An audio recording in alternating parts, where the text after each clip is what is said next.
What's going on, y'all? My name is Tommy. Welcome back to the channel.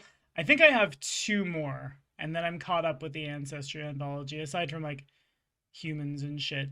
But this week we're cracking open the Lost Omens Ancestry Guide once again to talk about the Sylphs. If you're liking what you're seeing, like, subscribe, ding the bell. Stay caught up on all your stuff. For now, let's dive in.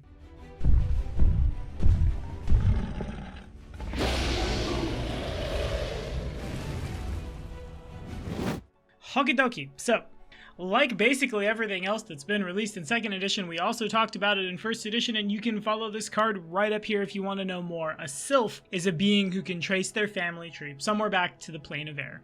Anything from Jinn to cloud dragons and back again. Generally reflected with hair colors the color of the sky, marks which dance across their skin like clouds floating in the breeze, a constant static, a hair which moves with a life of its own, a light breeze which follows them wherever they go. Or maybe you look like you're a Naruto reject if you're this guy, who knows. Mechanically, much like all of the other versatile heritages, the Sylph versatile heritage grants you the Sylph trait, low light or dark vision depending on what you had from your parents, and a bunch of other feats. Let's hit them. Elemental eyes, you've heard this before. It gives you the eyes of an elemental or dark vision if you sprung from like a human or halfling. Elemental lore, you've heard this one before. Maybe this is the first video of mine you've seen. Hang on, I'm fucking up. You've devoted yourself to researching the secrets of the inner sphere. You gain the trained proficiency in your choice of survival and either arcana or nature. If you had already become trained in survival from your background or class, for example, you instead become trained in a skill of your choice. You also become trained in the lore associated with your elemental plane of origin, in our case, plane of air lore. Right, okay. Y'all, there's a whole catalog. All of the genie can get this. You've heard it, or go watch the rest of my content. You're gonna hear it a lot. The Fume Soul. First of our lineages, made from a toxic miasma, made from the edgelords of the mid-aughts. This gives you poison resistance, equal to half your level, a minimum of 1. Genie weapon familiarity does the same thing it's done forever. We get trained with falchions, rancers, scimitars, and tridents. And for all of us who wanted to grow up to be a magus, that's sweet, sweet wishblade as well, and any other geniekin weapons they print between here and there. The Smoke Soul lineage gets the smoke blending reaction. When a creature attempts a flat check to target you because you're concealed or hidden, because you're standing in the fire kineticist, prairie fire, or like obscuring mist, I guess, this increases the DC of the flat check from 5 to 7 or 11 to 13, or makes it 10% harder to hit you, essentially. That's pretty cool. The Storm Soul gets electricity resistance equal to half your level and an electrifying personality with which to accompany it. Swift is a normal move. Special, I think, with a power of about 50 that never misses, but in this case gives you a speed increase of 5 feet, which is not cumulative with other things like Nimble Elf. Boo.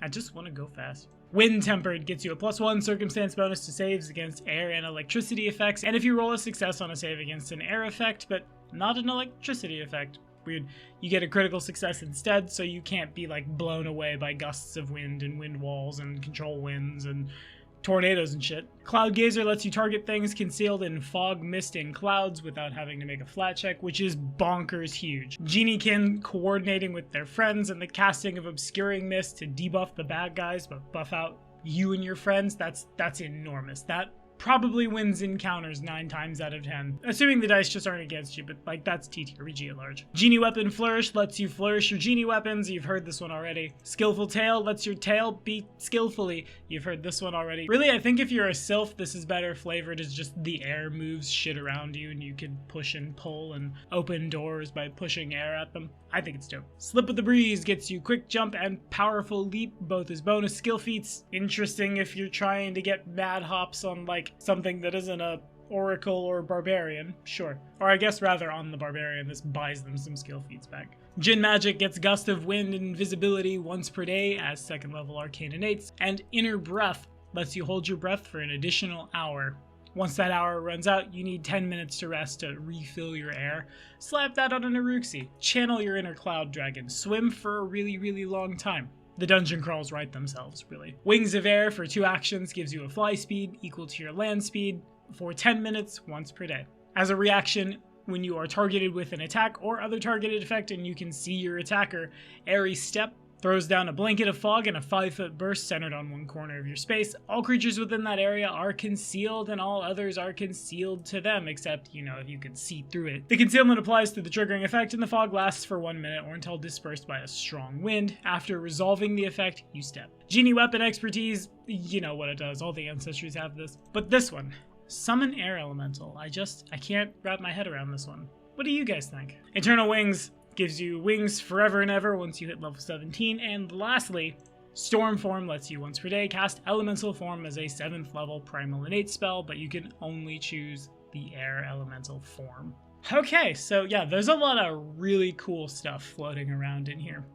Not only does the Sylph have in-house that ability to see through very powerful low-level debilitating spells, I like this one because you can see the progression. You can see through fog. It's slightly harder to target me when I'm in fog. Oh god, I'm out of the fog. I'm gonna jam down some fog, which lasts for a minute, and then move and hide somewhere in the fog to then do horrible, terrible foggy things for later. Right, this one builds on itself in a really, really interesting and really, really powerful way. But in a lot of other editions of the game, I feel like the Genie can just get passed over.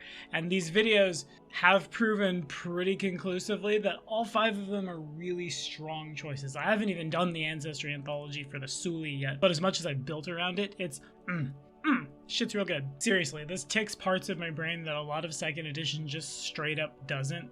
I came very close in Outlaws of Alkenstar to dying, and maybe a Sylph for the next one. We'll see. If I die, I'll put it on the backup list. But what do y'all think? Are we rolling them up? What do you think about it? Let me know down in the comments. So it's the Suli next week, then we'll start diving through the rest of them. As always, thank y'all so much for watching. We'll see you next time.